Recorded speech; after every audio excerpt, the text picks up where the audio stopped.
আসসালামু আলাইকুম। সবাইকে শুভেচ্ছা জানাচ্ছি। মাসুম মাহবুব দীক্ষা নবীন্দা ইউটিউব চ্যানেল এবং মাসুম মাহবুব ফেসবুক পেজ। দেশ এবং বিদেশের বেশ কিছু গুরুত্বপূর্ণ খবর দিতে চাই আজকের লাইভ সেশনে। আশা করি প্রত্যেকে ভালো আছেন। প্রিয় দর্শক, একদিকে বাংলাদেশের ক্যাম্পাসগুলো উত্তপ্ত হয়ে উঠছে। ছাত্রদল, শিবির, এনসিপির মধ্যে তীব্র লড়াই চলছে। রোকেয়া বিশ্ববিদ্যালয়, জগন্নাথ বিশ্ববিদ্যালয় সহ উত্তেজনা ক্রমান্বয়ে বাড়ছে। ছাত্র প্রতিনিধিদের গায়েও হাত তোলা হচ্ছে। আহত হয়ে হাসপাতালে যাওয়ার ঘটনাও ঘটছে। পাশাপাশি আন্তর্জাতিক বিশ্বের খবর, ইরান আবারও আমেরিকার উপর সারপ্রাইজ অ্যাটাক চালিয়েছে এবং মার্কিন প্রেসিডেন্ট ডোনাল্ড ট্রাম্প এই ব্যাপারে যথেষ্ট অবাক হয়েছেন, হতবাক হয়েছেন, টেনশনে পড়েছেন। পাশাপাশি ইমরান খানকে নিয়েও আশার বাণী শুনতে পাচ্ছি। দর্শক, চলুন এই খবরগুলো দিতে চাই। প্রথমে আন্তর্জাতিক বিশ্বের কিছু খবর দিয়ে আমি বাংলাদেশ প্রসঙ্গে চলে যাব। যারা বাংলাদেশ প্রসঙ্গে ডিটেল শুনতে চান, একটু ওয়েট করতে হবে। যখন আমেরিকা ইরানে হামলা বন্ধ করে আলোচনার দরজা খুলে রেখেছিল, এমন সময় কিছু গণমাধ্যম দাবি করছে হঠাৎ করে ইরান কুয়েতে মার্কিন ঘাঁটিকে টার্গেট করে সারপ্রাইজ অ্যাটাক চালিয়েছে এবং এ হামলায় আমেরিকার মার্কিন যে সামরিক সরঞ্জাম ব্যাপক পরিমাণ ধ্বংস হয়েছে। আমেরিকা বলছে যে তারা আলোচনার দরজা খুলে রেখেছে, কিন্তু ইরান এই আলোচনায় আসছে না। আর ইরান বলছে যে তারা আলোচনার নাম করে অস্ত্র জোগাড় করছে। তারা যে ধোলাই শিকার হয়েছে সেগুলোকে পুনঃসংস্কার করে প্রস্তুতি নিয়ে আবারও ধোলার জন্য রেডি হচ্ছে। ইরান বলছে, আমেরিকা বলছে ইরানের জন্য দুটো পথ খোলা: এক, চুক্তি; দুই, আত্মসমর্পণ। ইরান বলছে আমাদের জন্য পথ একটাই খোলা, সেটি হলো এ অঞ্চল ছেড়ে আমেরিকাকে চলে যেতে হবে, অন্যথায় যুদ্ধ। পাশাপাশি ইসরায়েল আমেরিকার উপর ব্যাপক নাখোশ, কারণ আমেরিকা যুদ্ধটা শুরু করতে গিয়েও হঠাৎ করে থামিয়ে দিয়েছে। বিষয় ছিল আমেরিকা এবং ইসরায়েল একযোগে ইরানে একটা ম্যাসিভ অ্যাটাক চালাবে, পুরো ইরানটাকে ধ্বংস করে দেবে। এবং ঠিক সেই মোক্ষম সময় যখন ডোনাল্ড ট্রাম্প সুইচ চাপ দিবেন যুদ্ধের, তখন ইউরোপ এবং গালফ কান্ট্রি থেকে একাধিক ফোন আসে তার কাছে। মোহাম্মদ বিন সালমান, তুরস্ক, মিশর, ইউরোপীয় রাষ্ট্রগুলো এক রাতের তুগলকি কাণ্ড ঘটিয়ে দেয় ডোনাল্ড ট্রাম্পের হোয়াইট হাউসে। প্রত্যেকটা ফোনেরই অপর প্রান্ত থেকে ট্রাম্পকে বলা হয়, যুদ্ধ বন্ধ করুন, আপনি এই বড় আক্রমণে যাবেন না, পুরো পৃথিবী অশান্ত হয়ে যাবে, আপনি আর কন্ট্রোল করতে পারবেন না, তেলের বাজার অস্বাভাবিক হয়ে যাবে, দাম বাড়বে, তেল রপ্তানি বন্ধ হয়ে যাবে, আরবদের তেল ছাড়া পৃথিবী প্রায় অচল হয়ে পড়বে। ট্রাম্প তার মিত্র বন্ধুদের এই চাপে পড়ে শেষ পর্যন্ত যুদ্ধ থেকে বেরিয়ে আসেন এবং আলোচনার জন্য কাতার, পাকিস্তানকে মধ্যস্থতায় পাঠান। ইরান তাদেরকে শর্ত জুড়ে দেয়, আমেরিকাকে এই অঞ্চল ছেড়ে যেতে হবে, হরমুজে অবরোধ, যে নেভাল ব্লকেট তুলতে হবে। আর পূর্বে যে বিষয়গুলো আমেরিকা শর্তে সিগনেচার করেছিল ইসলামাবাদ চুক্তিতে, তা অক্ষরে অক্ষরে পালন করতে হবে। কিন্তু আমেরিকা বারবারই সময় নেয়, যুদ্ধবিরতি ঘটায়, শেষ পর্যন্ত তারা চুক্তির সঠিক ধারাগুলো মানে না। এটা হলো ইরানের অভিযোগ। এরই পরিপ্রেক্ষিতে প্রথম ইরান সারপ্রাইজ অ্যাটাক চালায়। এরপর আরেক দফা আমেরিকা ইরানের মধ্যে অ্যাটাক চালিয়ে একটা বড় হামলার ঘোষণা দেওয়ার পর হঠাৎ করে যখন যুদ্ধ বন্ধ থাকে, ইরান আবারও কুয়েতে অ্যাটাক চালায়।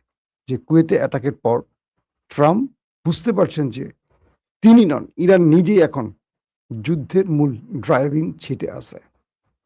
এই পরিস্থিতিতে মোটামুটি আন্তর্জাতিক বিশ্ব এইটুকু বুঝতেছে যে ইরানকে নিয়ে ট্রাম্প যে কথাগুলো বলছে মিথ্যা বলছে। কারণ ইরান যদি আমেরিকার হাতে পায়ে ধরে যুদ্ধ বন্ধের জন্য, তাহলে তারা এই অ্যাটাক নিজেরা স্বপ্রণোদিত হয়ে করবে না।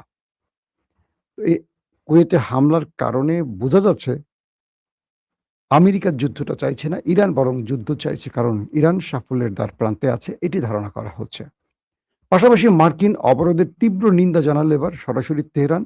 বলছে ট্রাম্প শেষ সুযোগের শেষ সুযোগে যে হুঁশিয়ারি দিলেন, এটাকে তারা তোয়াক্কা করে না।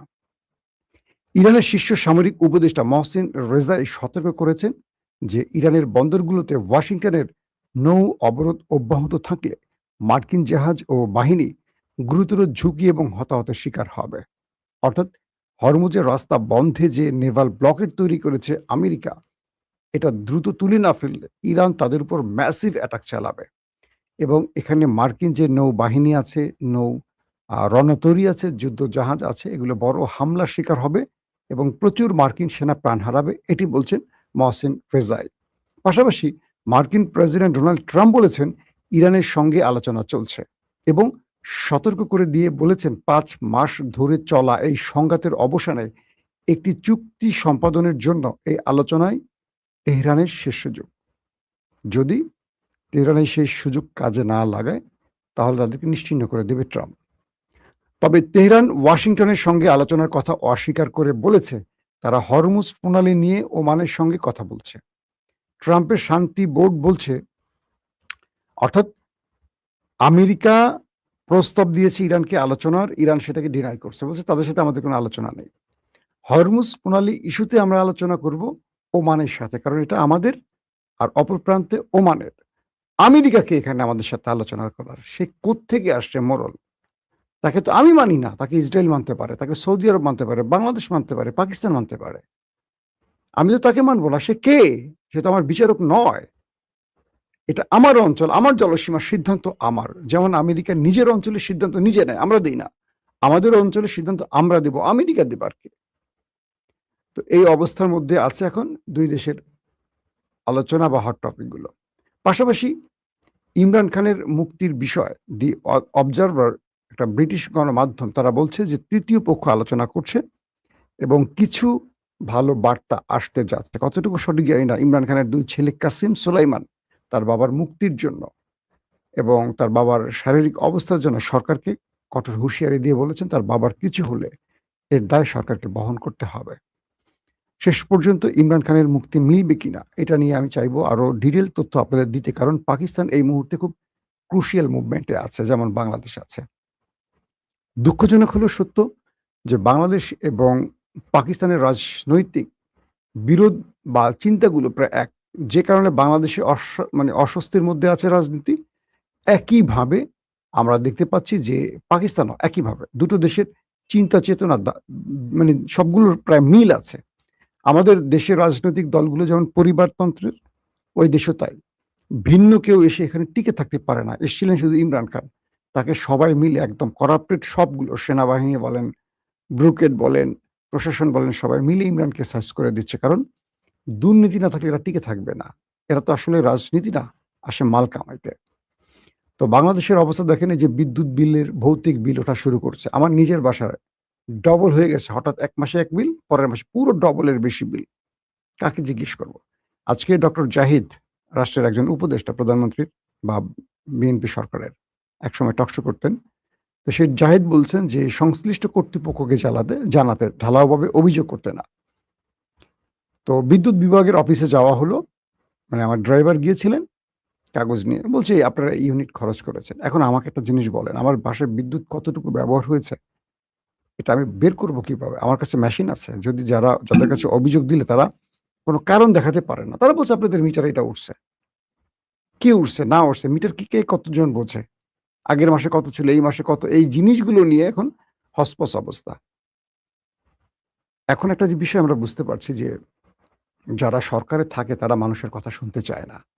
আজকে যদি আওয়ামী লীগ থাকতো ক্ষমতায়, এই অভিযোগগুলো বিএনপি করতো এবং আমরা যে এই কথাগুলো লিখতাম ফেসবুকে, বিএনপি বাহবা দিত। আজকে আমি ফেসবুকে শুধু এটা পোস্ট করছি, যেই ইকবাল হাসান মাহমুদকে বেগম জিয়া ২০০৬ বিদ্যুৎ মন্ত্রী থেকে সরিয়ে দিয়েছেন, জ্বালানি ও বিদ্যুৎ মন্ত্রী থেকে। তাকে এই সরকার এসে নতুন করে একই পদে আবার বহাল করলেন। বেগম জিয়া যাকে ব্যর্থতার দায়ে সরিয়ে দিলেন, তাকে আবার এই পদে কি করে বসালো?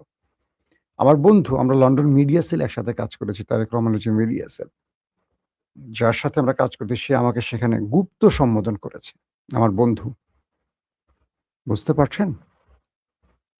যিনি আমাকে চা বানিয়ে খাওয়াতেন, যিনি আমাকে রান্না করে খাওয়াতেন, মানে মিডিয়া সেলে আমরা যখন কাজ করতাম তার দায়িত্বটা ছিল আমাদের চা বানাতেন, রান্না করে খাওয়াইতেন। সে রান্না-টান্না ভালো পারে। বাট মিডিয়া কেন্দ্রিক সে কিছু বুঝতো না। কিন্তু দলকে ভালোবাসতো বলে তাকে রাখা হয়েছিল মিডিয়া সেলে। চা আনতেন, খাবার দিতেন, বাইরে থেকে কোনো খাবার লাগলে অর্ডার করতেন। এগুলো সে করতেন। আর মিডিয়া কেন্দ্রিক কাজগুলো আমরা করতাম। তো আমাকে সে লিখছে গুপ্ত। মানে আরো কিছু লিখছে গুপ্ত। আমি আকাশ থেকে পড়ছি যে এত বছর কাজ করার পর জাস্ট একটা সত্য কথা বলার জন্য যদি গুপ্ত হতে হয়, বাংলাদেশের ১৮ কোটি মানুষই তাহলে গুপ্ত হয়ে যাবে। আমার ভৌতিক বিলের প্রশ্ন আমি তুলতে পারব না। এটাই কি বাংলাদেশ? মানে নতুন বাংলাদেশ? এরকম হওয়ার কথা। আফসোস না? দুঃখ লাগে কিনা বলেন? দর্শক, আসেন কয়েকটা গুরুত্বপূর্ণ খবর দিয়ে বাংলাদেশের আরো। কালকে রাতে আমরা রোকেয়া বিশ্ববিদ্যালয়ে দেখেছিলাম একটা বিশাল ঘটনা। এবার দেখলাম আজকে প্রচুর সোশ্যাল মিডিয়ায় ছবি ভাইরাল হয়ে গেছে। জগন্নাথ বিশ্ববিদ্যালয় শিক্ষার্থীদের বিভিন্ন দাবি সংবলিত প্ল্যাকার্ড প্রদর্শনকে কেন্দ্র করে ছাত্রদলের নেতাকর্মীদের হামলায় ছাত্র শিবির এবং ছাত্র শক্তির জগন্নাথ বিশ্ববিদ্যালয় কেন্দ্রীয় শিক্ষার্থী সংসদ সহ বেশ কয়েকজন নেতা আহত হয়েছে। শিবির এবং বাকিরা তারা ছাত্রদের অধিকারের জন্য কিছু প্ল্যাকার্ড তৈরি করেছিলেন। শিক্ষার্থীদের অধিকার থাকে না, দাবি থাকে না। ছাত্র সংসদ তো সেই জন্য নির্বাচিত হয়। বাংলাদেশে এর আগের ছাত্র সংসদের কাজ ছিল একটাই, হল দখল, রুম দখল, গণরুম এবং ভিন্ন মতদর্শের লোকদেরকে জোর করে ভয় দেখিয়ে মিছিলে নিয়ে যাওয়া নিজের দলের যারা ক্ষমতায় থাকে। কিন্তু এবার ক্যাম্পাসগুলোর অধিকাংশ জায়গায় যেখানে নির্বাচন হয়েছে তারা সেখানে প্রভাব বিস্তার করতে পারছেন না। এই বর্জীয় রাজনীতি থেকে বেরিয়ে গেছে অনেকে। ২০২৬-এ কেউই রাজনীতি পছন্দ করে না। তো জগন্নাথ বিশ্ববিদ্যালয়ের ছাত্রদের দাবির বিষয় যখন ছাত্র সংসদ মানে শিবির বা আরো যারা আছে সোচ্চার ছিলেন, তাদের উপর এই প্ল্যাকার্ড বহন করতে গেল কেন? মানে দাবির কাগজ হাতে নিল কেন? তাদের উপর অ্যাটাক করে সরকারি দলীয় নেতারা বা ক্যাডাররা। এবং এই সময় যিনি জিএস, নির্বাচিত জিএস, তাকে রক্তাক্ত করিয়ে পিটিয়ে রক্তাক্ত করা হয়েছে। শুধু তাই নয়, তাকে পিটিয়ে ধরে ছাত্রদল মিছিল করেছে, তাকে মার্চার মিছিল করছে। কি বলছে? এই কি সন্ত্রাসের ঠিকানা এই ক্যাম্পাসে হবে না। সন্ত্রাসী নিজেই বলতেছে নিরীহদেরকে যে সন্ত্রাসের ঠিকানা এই ক্যাম্পাসে হবে না। একদম ওয়ান কাইন্ড অফ ছাত্রলীগ। এই কাজগুলো ছাত্রলীগ করেছিল, যার জন্য হাসিনাকে দেশ ছাড়তে হয়েছে। ঠিক সেই কাজগুলো এখন আমাদের দলের লোকেরা করে। কি বলবো বলেন? যদি আমি একজন পার্সোনাল মানে দলীয় অ্যাক্টিভিস্ট হতাম, আমার কথা এক। আমি একটা সাংবাদিকতার করার মানুষ। ২৫ বছর সাংবাদিকতা করেছি। দীর্ঘ লাইফটা পার করছি। হয় মুখ বন্ধ রাখতে হবে। মানে আসলে আমাদের জন্য ৩ টা পথ খোলা। একদম অনেস্টলি বলি। ১, চোখ বন্ধ করে দলের চামচামি করতে হবে। সত্য মিথ্যা কিছু দেখা যাবে না। কাঠের চশমা বা টিনের চশমা পরে চোখ বন্ধ করে দল যা চাইবে তাই বলতে হবে। যেটা ডক্টর জাহিদরা বলতেছে, যেটা আমাদের শাহেদ আলমরা বলতেছে, আমাদের দিলদার, রাজনৈতিক দিলদার যে বললাম, রাশেদ বলতেছে, রনি বলতেছে, ওইটা করতে হবে। কারণ দল থেকে এটা নিতে হবে তো। এটা নিতে গেলে এগুলো বলতে হবে।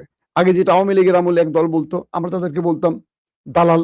মানে আওয়ামী লীগ আমলে যারা মুন্নি সাহা, রাহুল রাহা, তারপরে শাকিল, ফারজানা এই কাজগুলো যারা করতো তাদেরকে আমরা গালি দিতাম না। সরকারের দালালি করতো, সরকারের খারাপগুলো দেখতো না, শুধু ভালোটা প্রচার করতো। ভালো কি বানিয়ে বানিয়ে প্রচার করতো। সেই কাজগুলো এখন আমাদের করতে বলতেছে ওরা। কিভাবে সম্ভব বলেন আপনারা? এই যে গালিগুলো এখন পাবলিক আমাকে দিবে, আমার বাপ মা তুলে, এই গালির জন্য কি আমার বাপ মা আমাকে লেখাপড়া শিখাইছে, সততা শিখাইছে? আমাদের জন্য আসলে সাংবাদিকদের ৩ টা পথ খোলা। ১, কাঠের চশমা পরে থাকো, কিচ্ছু দেখবে না, শুধু দালালি করো সরকারের আর মাল কামাও। ২, তোমাদের জন্য অপশন একটাই, কি? প্রকাশ্যে একটা পক্ষের বিরোধিতা করো, আর রাজনৈতিকভাবে যেই পক্ষের কাছে স্বার্থ সেটার পক্ষে নাও। ২, চোখে দা দেখো, না দেখার ভান করে চুপ থাকো, কোনো কথা বলবো না, হাও না, নাও না। ৩ নম্বর পথ, যা দেখো সত্যটা বলো, যাতে দেশ পাল্টায়, জনগণ পাল্টায়, দল পাল্টায়। ধরেন তারেক রহমান একবার আমাকে একটা কথা বলছিলেন। আমি বললাম তাকে যে যদি কখনো বিএনপি ক্ষমতা আসে, তখন আর যদি ছিল কেন? কারণ তখন বিএনপি ক্ষমতা আসার কোনো সম্ভাবনাই ছিল না। আওয়ামী লীগ ৩০০ বছর থাকার সুযোগ, এরকম একটা পলিসি তৈরি হয়েছে। তাই তাকে প্রশ্ন করলাম যে ভাইয়া, যদি কখনো বিএনপি ক্ষমতায় আসে, আজকে যে আওয়ামী লীগের দালাল সাংবাদিক, আমরাও কি বিএনপির দালাল হয়ে যাব নাকি আমরা সত্যটা বলবো? তিনি আমার কাঁধে হাত দিয়ে বলছেন, তোমার প্রশ্ন আমার ভালো লাগছে। আমরা চাই এমন একটা গণমাধ্যম, মুক্ত গণমাধ্যম, সত্যটা বলবে। এবং তিনি আমাকে বললেন, দেখো যে খাম্বা, বিদ্যুৎ নিয়ে আমাকে এত কিছু বলা হচ্ছে, বিএনপির আমলে আমাকে অনেক তথ্য প্রচারের মানে অপপ্রচারে আটকানো হয়েছে। কোনোদিন একটা সাংবাদিক আমরা গ্রেফতার করিনি। আসলেই করেনি বিএনপি। কোনো সাংবাদিকের উপর আমরা হামলা করিনি। কাউকে বিভিন্ন আইসিটি মামলায় গ্রেফতার আমরা করিনি। মিথ্যা বলছে তারপর আমরা করিনি। তাহলে 'প্রথম আলো', 'যুগান্তর', 'ডেইলি স্টার' থাকতো না বাংলাদেশে। তারেক রহমানের মুখের কথা। লন্ডনে বসে কথা। আমরা জানি যে বিএনপি গণমাধ্যমের ক্ষেত্রে এইরকম কাজগুলো করে। কখনোই তারা মানুষের মুখ বন্ধ করে না। বেগম জিয়া বা তারেক রহমান বা জিয়া পরিবার এই টাইপের ছিল না কোনো কালে। কিন্তু এবার হঠাৎ করে একটা জিনিস খেয়াল করলাম, সরকারের ৫ মাস হলো। কেমন জানি বিএনপির সিনিয়ররা করছে না। হঠাৎ করে গজিয়ে হাইব্রিড কিছু বিএনপি আছে না, এরা খুব কাউন্টার দিচ্ছে খুব নোংরা ভাষায়। এরা যে বিএনপিকে পচাচ্ছে, মানুষের কাছে অজনপ্রিয় করছে, এদেরকে যে বিএনপিকে যে ফ্যাসিস্ট বানাতে চায় হাইব্রিড গুলো, এটা দলকে বুঝতে হবে। আওয়ামী লীগের এই অসহনীয়, অসহ্যকর চেহারাটা কিন্তু আওয়ামী লীগের প্রতি মানুষের ঘৃণা বাড়িয়েছে, আর যার জন্য গণবিপ্লব হয়েছে। আপনি কথা শুনবেন। আপনার যদি মনে হয় মিথ্যা, সেটাকে সত্য দিয়ে জবাব দেবেন। আপনি কথা শুনবেন। যদি মনে হয় যে আপনার ভুল, শুধরে নেবেন। একটা রাষ্ট্র, উন্নত রাষ্ট্র এভাবেই এগোয়। একটা রাষ্ট্র গলা টিপে ধরতে হয় না। চোখ তুলে ফেলতে হয় না রড দিয়ে। এই রাষ্ট্র একটা ছেলের চোখের উদাহরণ হবে হাজারটা। কি জানেন? যে ছেলেটার চোখ তুলে ফেলা হলো, এই ছেলেটা পুরো বিএনপিকে পচিয়ে দিয়ে গেছে কিন্তু। বাংলাদেশের এখনকার মানুষ দলবাজ না। অধিকাংশ মানুষ তারা একটা সুন্দর বাংলাদেশ দেখতে চায়। তো শিবিরের ছেলেদের উপর যে অ্যাটাকগুলো হইছে বা শক্তির উপর, এটা রাজনৈতিক মামলা হিসেবে দেখবেন না। দেখবেন শিবির কার পক্ষে দাঁড়িয়েছিল। যদি সাধারণদের পক্ষে থাকে তাহলে শিবির ওন করবে। আর শিবির যদি এখানে সন্ত্রাসের পথ বেছে নেয়, অন্যের পথ বেছে নেয়, তাহলে ছাত্রদল ওন করবে। ক্লিয়ার? এখন দেখেন আসলে ফ্যাক্টটা কি ছিল। শিবির ছাত্রদের অধিকার নিয়ে দাঁড়িয়েছিল। এরকম আসছে গণমাধ্যমে। আমি যে রিপোর্টটি দিচ্ছি আমার বানানো না, গণমাধ্যম থেকে আমি আপনাদের দিচ্ছি। এবং বলা হচ্ছে যে ছাত্র শিবিরের রংপুর মহানগর শাখা অর্থাৎ রোকেয়া বিশ্ববিদ্যালয়, সেই রোকেয়া বিশ্ববিদ্যালয়েরও আমরা অনেকগুলো ঘটনা দেখছি এবং সেখানে ১৪৪ ধারা জারি করা হয়েছে। কালকে ২ পক্ষের মধ্যে ধাওয়া পাল্টা দেওয়া হয়েছে। পরবর্তী শিবির ছাত্রদলকে ক্যাম্পাস ছাড়া করে দেয়। দিয়ে পুরো কন্ট্রোলের নিয়ন্ত্রণ নেয়। এরপর ১৪৪ ধারা প্রশাসন জারি করে। এটা রংপুরের রোকেয়া বিশ্ববিদ্যালয়ের ঘটনা বলছি। কিন্তু আজকে ওইটাকে ছাড়িয়ে গেছে জগন্নাথ বিশ্ববিদ্যালয়। একদম নির্বাচিত প্রতিনিধিদেরকে মারধর করা হয়েছে, রক্তাক্ত করা হয়েছে। আমি এটা ডিটেইল দিতে চাচ্ছি না। এটা কিভাবে কি হইছে আপনারা সবাই জানেন। আমার কয়েকটা প্রশ্ন দিয়ে শেষ করতে চাই ভিডিওটা, সেটা হলো সরকার যত সহনশীল হবে, সরকার যত জনগণের সাথে আস্থা তৈরির জায়গাটা তৈরি করবে, সরকার তত লংজিভিটিতে যাবে। সরকার ততটা মানুষের আস্থায় যাওয়া শুধু না, সরকারের রাষ্ট্র পরিচালনা সহজ হবে। কিন্তু এই যে ক্যাম্পাসগুলো কদিন আগে হবিগঞ্জে, সিলেটে, তারপরে রংপুরে, এখন জগন্নাথে যে ঘটনাগুলো ঘটলো বিরোধী মতের উপর রাজনৈতিক দলগুলোর মানে সরকারি দলগুলোর যে হামলা, এটা সরকারকে অনেক বড় বিপদে ফেলবে। এখানে সমস্ত লাভটা বিরোধী দলের ঘরে যাবে। সরকারের কোনো লাভ হবে না। বিএনপির এক ছিটেও লাভ হবে না। আওয়ামী লীগ টিকতে পারেনি এত কিছু করে। আর বর্তমান সরকারের মধ্যে আমি আবার একটা সত্য কথা বলি। বিএনপির গুরুত্বপূর্ণ জায়গাগুলোতে জামাত শিবিরের লোক সেট হয়ে আছে। এবং দেখবেন যারা সবচেয়ে বেশি গুপ্ত শব্দটা উচ্চারণ করে এরাই গুপ্ত কিন্তু। কেন এটা গুপ্ত বলে? তারা নিজেদেরকে পারফেক্ট জাতীয়তাবাদী প্রমাণের জন্য অন্যকে গুপ্ত বলে নিজেকে জায়েজ করার চেষ্টা করে। একদম খোলামেলা কথা বলি। যারা মানে বিএনপির ঘরে বসে গুপ্ত বলে তারা অধিকাংশই কিন্তু গুপ্তের লোক। নিজেকে ভেরিফাইড করলো, না আমি গুপ্ত না, ওই দেখো আমি গুপ্তের বিরুদ্ধে কথা বলি। এটা কিন্তু একটা আপনাদের পলিসি বলে দিলাম। আমরা অনেককে চিনি। কারা ওই গুপ্ত বিভাগের লোক ছিল। এরাই এই রাশেদ কিন্তু বিএনপির ছিল না। সে ওই গুপ্ত বাহিনীর লোক ছিল একসময়। তার রাজনৈতিক পরিচয় আপনারা হয়তো অনেকে জানেন, অনেকে জানেন না। সে গণ অধিকারের আগে কই ছিল? তাকে পুশিং করা হইছে? নাকি সে নিজেকে বৈধ প্রমাণের জন্য এখন বেশি কথা বলে? এগুলো চিন্তা করতে হবে। সে শিবিরের ছেলে, অভিযোগ আছে শিবিরের সাথে ছিলেন এই রাশেদ। আমরা শুনেছি অনেক জায়গায় খুব ক্লোজ লোকদের কাছ থেকে। যাক, তো এখন এই প্রত্যেকটা বিশ্ববিদ্যালয়ে উত্তপ্ত হয়ে লাভ কি সরকারের? একেবারেই না। সরকার ৫ মাসে জনগণের মধ্যে আশার জায়গায় যদি হতাশা সৃষ্টি করে, সরকারকে ৫ বছর টিকতে হলে অনেক কষ্ট করতে হবে। এই জিনিসগুলো তারেক রহমান চান না। তিনি চান একটা শান্তিপূর্ণ পরিবেশ বজায় রেখে রাষ্ট্রটাকে তার মতো মানে তার যে পরিকল্পনা, সেই পরিকল্পনার মাধ্যমে একটা সুন্দর বাংলাদেশ গড়তে। তাহলে তারেক রহমান পারছেন না কেন? আমার কেন যেন মনে হয় তারেক রহমান যাদেরকে নিয়ে বাংলাদেশ গড়তে চান, এদের অনেকেই অযোগ্য অথবা তারেক রহমানের পলিসির উল্টো দিকে দাঁড়িয়েছে অন্যের স্বার্থ বাস্তবায়নে। এই জায়গাটা তারেক রহমানকে আরেকটু চিন্তা করতে হবে যে ৫ মাসের মানুষের কাছে বিএনপির আস্থা কতটুকু ফিরছে। নতুন বাংলাদেশের যে সম্ভাবনার কথাগুলো আমরা বলেছি, কতটুকু সেই পথে বাংলাদেশ হাঁটতে পেরেছে। দলের নিজেদের কথাগুলো শুনলে হবে না। দল মিথ্যাটা বলে। সবসময় নিজের দালালিটা করবে, নিজের তথ্য গোপন রাখবে। জনগণের কান পেতে কথা শুনতে হবে। বাংলাদেশের প্রতিটা অঞ্চলে রাস্তা এখন দেখবেন কোনো নিয়ম কানুন নাই, ট্রাফিক ব্যবস্থা নাই। কিচ্ছু নাই। প্রশাসন বলে কিচ্ছু নাই। কিচ্ছু নেই এখন। রোড যে যার মতো চলে। সারা দেশের মধ্যে অটো, রিক্সা, শ্রমিক মানে মানুষ মাঠে কাজ করতেন, তারা কাজ বন্ধ করে দিয়ে আসছে। কৃষিপণ্যের যারা কৃষক ছিল তারা এখন অটো চালাচ্ছে। রাস্তাঘাটে অটো আর অটো দেখবেন কোথাও চলতে পারবে না। ছোট, ছোট গ্রামের রাস্তা এখন জ্যাম হয়ে বসে থাকে। প্রশাসন নাই, কোনো নিয়ম নাই। কাকে জিজ্ঞাসা করবেন? বলেন। আমি এক ডিসি সাহেবকে ফোন করেছিলাম যে, "ভাই আপনাদের শহরে আসছি। এত জ্যাম, এক জায়গায় আমি ১.৫ ঘন্টা বসে আছি।" একটা মামুলি মফস্বল জেলা শহরে। কয়, "ভাই এখানে আমরা ব্যবস্থা নিতে পারছি না।" কেন? কিছু বলতে গেলে মানুষ আন্দোলন শুরু করবে। রাজনৈতিকভাবে বিএনপি দেশকে কোথায় নিচ্ছে চিন্তা করতে হবে। পুলিশ প্রধানকে ফোন দিলাম, মানে এসপিকে। কয়, "আমরা ব্যবস্থা একদিন নেই, পরের দিন যেই সেই।" কোনো প্রশাসন নাই। চোখেই পড়ছে না। মানে আমরা তো স্বস্তি চাই। নাগরিকদের জনজীবনে যে স্বস্তিটা খুব ইম্পোর্টেন্ট। পাচ্ছি কোথায়? জিনিসপত্রের দামের দিকে তাকান তো বাজারের। আমি যে কথাগুলো বলছি আমি কি বিএনপির সমালোচনা করছি? না। বিএনপিকে দেখাচ্ছি আসলে প্রবলেমগুলো কোথায়। দেখতে চান তো আপনারা? আমরা দেখালে আপনারা দেখবেন। তারপর সমাধান করবেন, তাই তো? এজন্যই তো বলছি। আপনারা যদি আমাদের শত্রু মনে করে বসেন, আমি যদি শত্রু হয়ে যাই, বন্ধু থাকবে কে আপনাদের?